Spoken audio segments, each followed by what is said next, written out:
Greg, I want to thank you again for your ever gracious introduction. By the way, it was just great speaking to you last week and reviewing where you're at.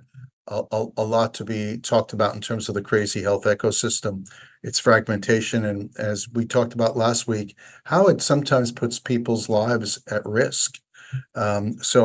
I hope people will listen to that show when it goes on to live stream on demand.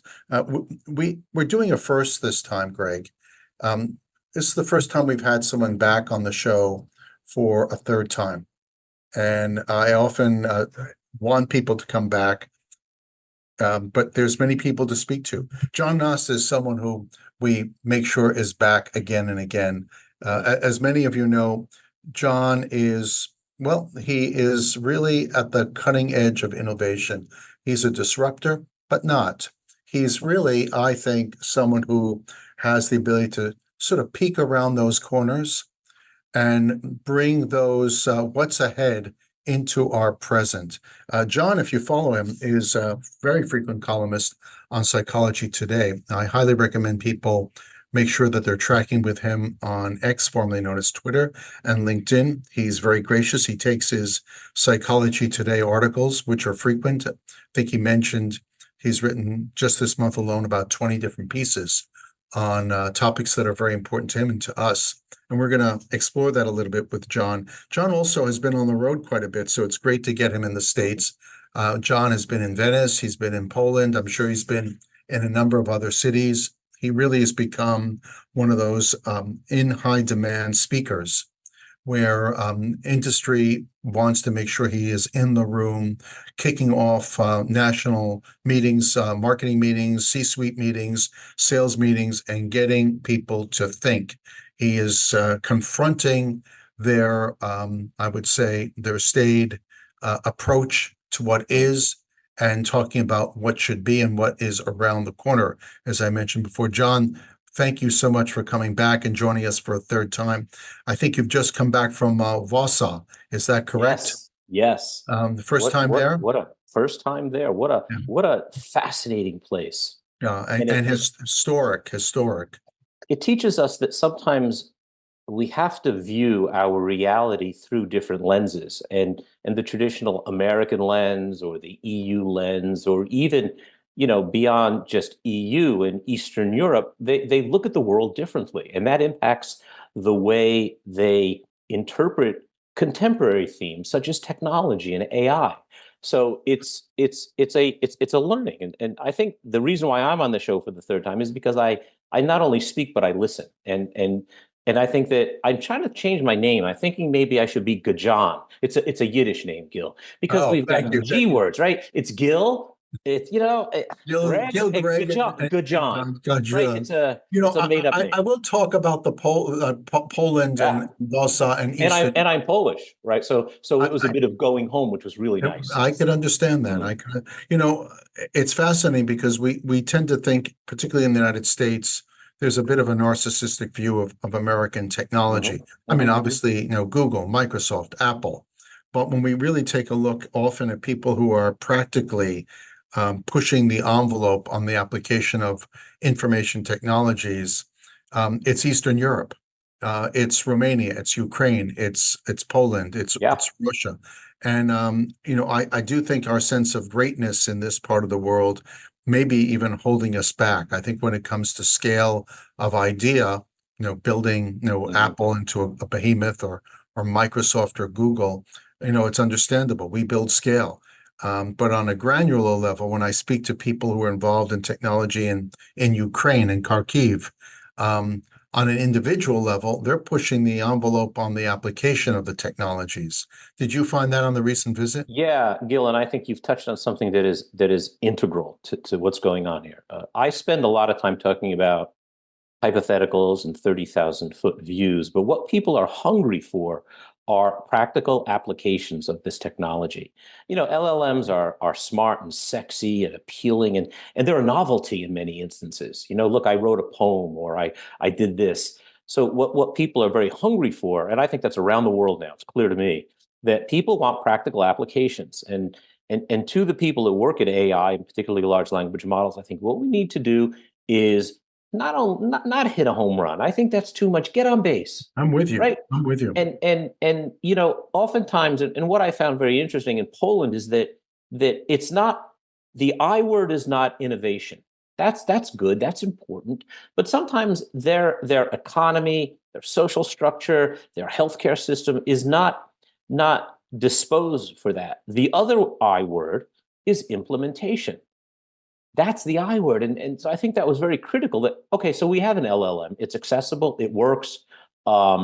It has certain frailties. There is a tendency, of course, you can't do a talk on LLMs without mentioning hallucinations or confabulations, but those frailties parallel the human reality itself. Yeah. So I'm not so sure that they are in fact bugs, but I'm features. thrilled you've kicked it off and talking about hallucinations and LLMs. Hmm. Not Hmm. too long ago, I wrote a piece. You can access it Hmm. on a cancer LLM Yeah, called Dave AI. You probably read it. sure, I remember it. Yeah, it was Commented great. on it. And what really came across in speaking to people about that piece is people newly diagnosed with cancer can sit there with an LLM like Dave AI and talk about their questions and their concerns and treatments and costs for, they can ask 1,000 questions. And Dave AI LLM is ever patient and continues to sort of engage them.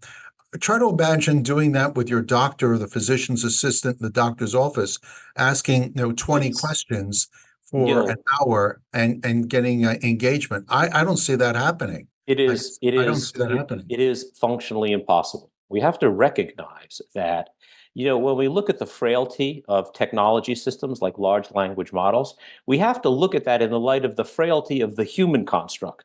Physicians are busy. They're not good communicators. And when you're talking about a condition like cancer, the information itself is as toxic in many instances as the disease. So that's the unique thing. And I want to jump right into, because I think here's the kernel of truth that is so powerful with large language models. And it's that they can do things faster, they do things better. And everybody talks about these two things, and they're fairly common. We can debate the nuance of faster and the nuance of better. But what they do is a little bit like ways. I believe that large language models are the ways of cognition. And here's the key point. Great It point. lets you do things faster, it lets you do things better, and it lets you enjoy the ride.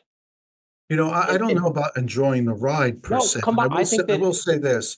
I Mhm, think that, talking about Waze and actually mhm, the people of Waze, I'm thinking of Yael Elish, who was one mhm. of the founders of Waze. She's created a health platform, real world evidence platform called Stuff That Works off the Waze platform of information. What I notice, speaking about what you've been doing and what she's doing, is um, it made you feel that you had some mastery over the journey, even though to some extent you were crowdsourcing the direction.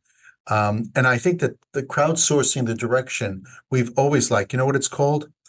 Patient advocacy groups, Sure. right? That's crowdsourcing direction. People used to belong to patient, they still do, patient advocacy groups. They went to patient groups or they go to AA meetings, whatever. What's an Yeah. AA meeting? It's crowdsourcing But lives. Gil, but the aggregation and dissemination of information is one thing. But the delivery of cognitively relevant information is quite different. And let's go to Gutenberg.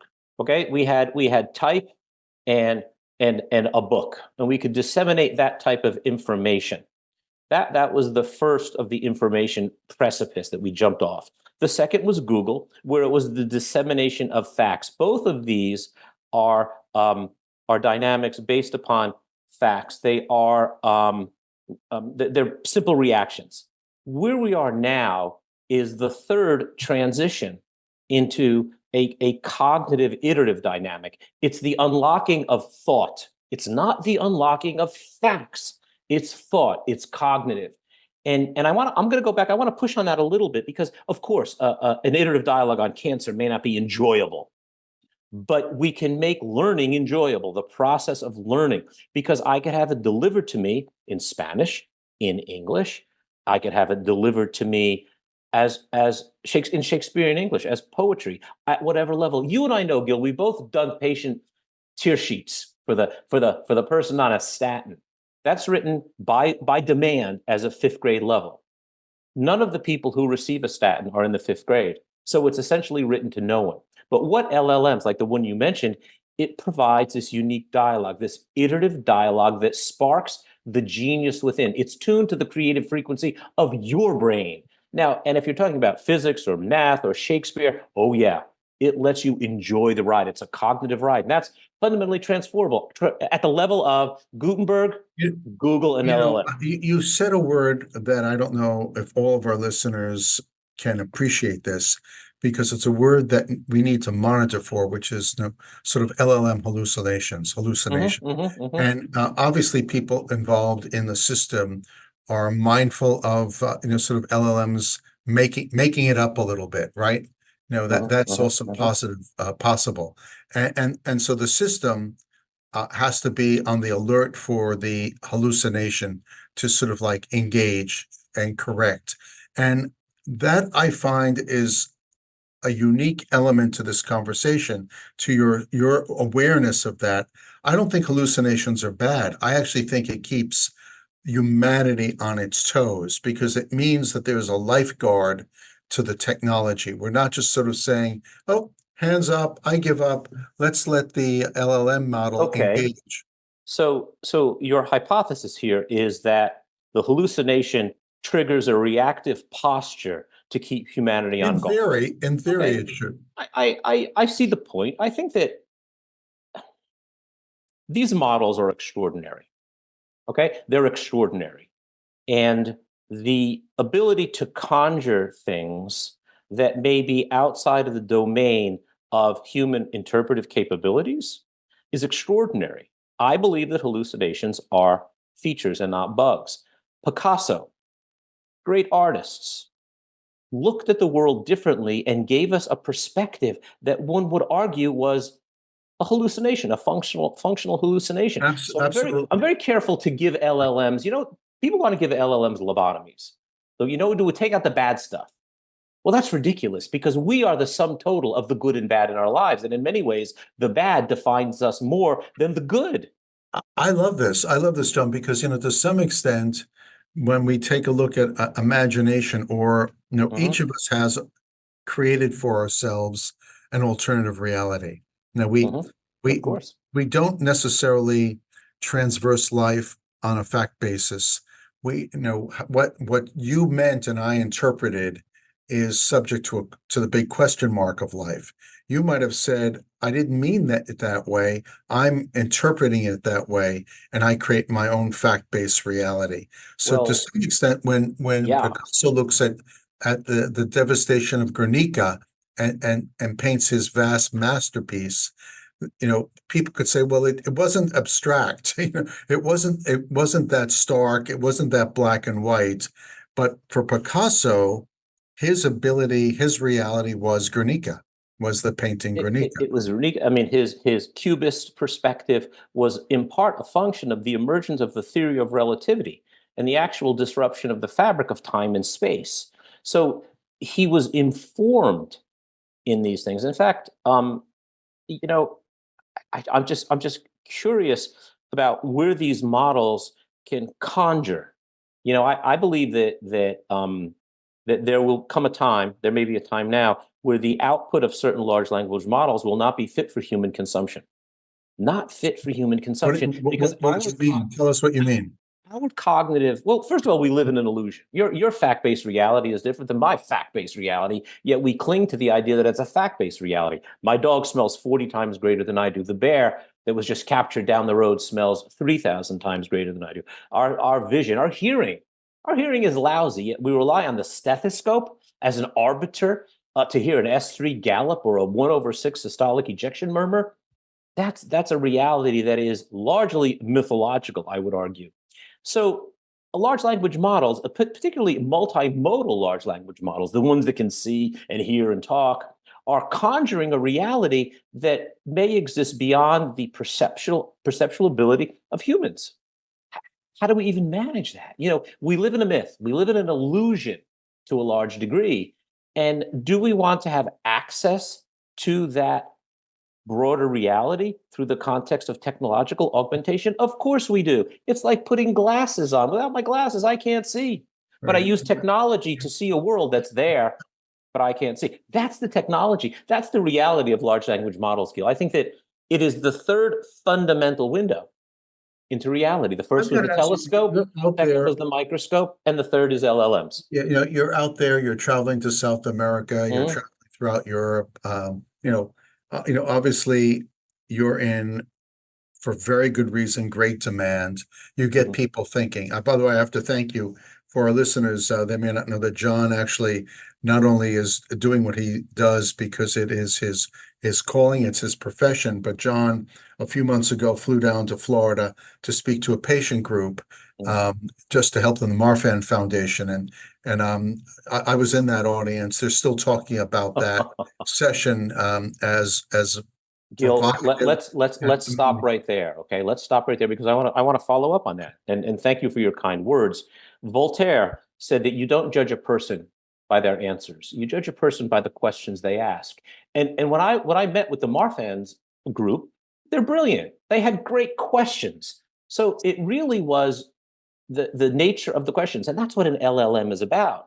You interrogate the LLM with interesting questions and you get interesting solutions. So again, I tip my hat to them because they're great thinkers. Well, they're very appreciative to you, and I was in the audience. And Hmm. That if was you fun. haven't heard John Nosta, give a presentation, then and you're missing out. Particularly if you're in a situation where you want your community to start thinking in a more profound way. Obviously, John can help with that end. Now, John, I wanted to sort of get into the audience as a Poland, Venice. Hmm. You're speaking. Obviously, you shake it up. I've heard you many times. I'm fortunate. I keep on listening. Hmm. What are the sort of questions that you're asked from the sort of the people at the helm of some of these companies in terms of large language models and augmented intelligence or augmented implementation, as you said earlier? Well, I mean, the questions are, I often start out talking about fire, good old fashioned fire, because The great fire, innovation of fire. I argue that it's our first technology. It allowed us to migrate, stay up late, cook food to feed our brain protein. It also allowed Fuel us to, engines, and fuel steam engines. to create weapons to burn our enemies' houses down. Interestingly, the number one cause of property damage in the world today is fire. And so we haven't mitigated fire, we haven't made it go away. It exists in the context of the duality of wonder and fear. And that's what a lot of people are seeing now. And when you live in the poles of wonder and fear, nothing gets done. It's either this is the coolest thing I ever saw, or I'm running for my life. And we see this all the time. Fire, the airplane, classic example, right? 1917. That's a cool thing. I'm not getting in it. Yet it took us 67 years, one lifetime, to make it the most successful and safe form of transportation. I think that we're seeing with AI that intrinsic duality. And let me push on that a little bit more because there's an interesting observation. When we talk about innovation, innovation is a double-sided coin. The other side of that coin is obsolescence. So we make a refrigerator, a washing machine, a car, a cell phone better. What do we do with it? What do we do with that 38-inch flat screen TV that we all lusted for? Right? Remember years ago, my God, $10,000. I need that 38-inch flat If you screen. can get Today, $100, you can get it better. 64. Today, they're thrown away. You see them on the curb, right? They've become obsolete. Well, the interesting thing is for the first time in history, the very first time in throughout the entire history of innovation, human cognition itself is on the obsolescence chopping block. Just take a breath and think about that. I don't know. I'm gonna be the jury that's out on that. Let me Hmm. show you Hmm. why. Obviously, everybody has now a transponder. We don't stop and pay tolls and line up for Hmm. Hmm. 5 minutes at each toll, so we can drop our quarter in the basket.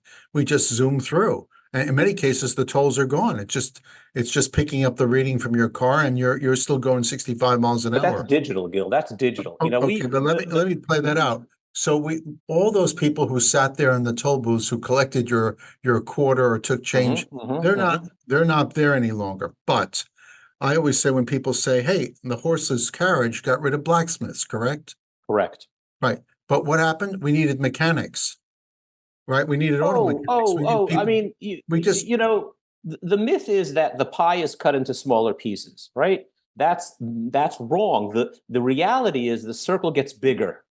The development of the camera did not eliminate the portrait artist. It grew the industry. In fact, it created this thing called the selfie.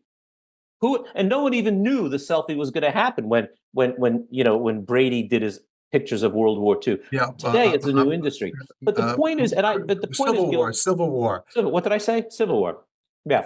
You said Um, so, not, but here's an issue. I take mhm, selfies, you take selfies, Greg takes selfies. sure. Would you have, would you just sort of say to the audience, at a child's wedding, hey, everybody, do me a favor, don't pay attention to the wedding. Everybody take pictures and send them to me. No, you'd probably No, come on. hire a Come professional on. photographer. Did you see the pictures in the 40s, 1940s and 50s of mostly men sitting in a train with their newspaper open, not looking at each other, completely fixated by the sports page or the editorial page? I I don't I don't embrace that. I think that's a bunch of nonsense. But the point is that when we talk about the transition from analog to digital, that's where most of us are stuck, right? They say that we are now in digital transformation. How many of us have had conversations about digital initiatives with our clients? That's kind of the way we're moving beyond that. That's yesterday's news. It's a cognitive construct. And large language models engage with us to advance thinking.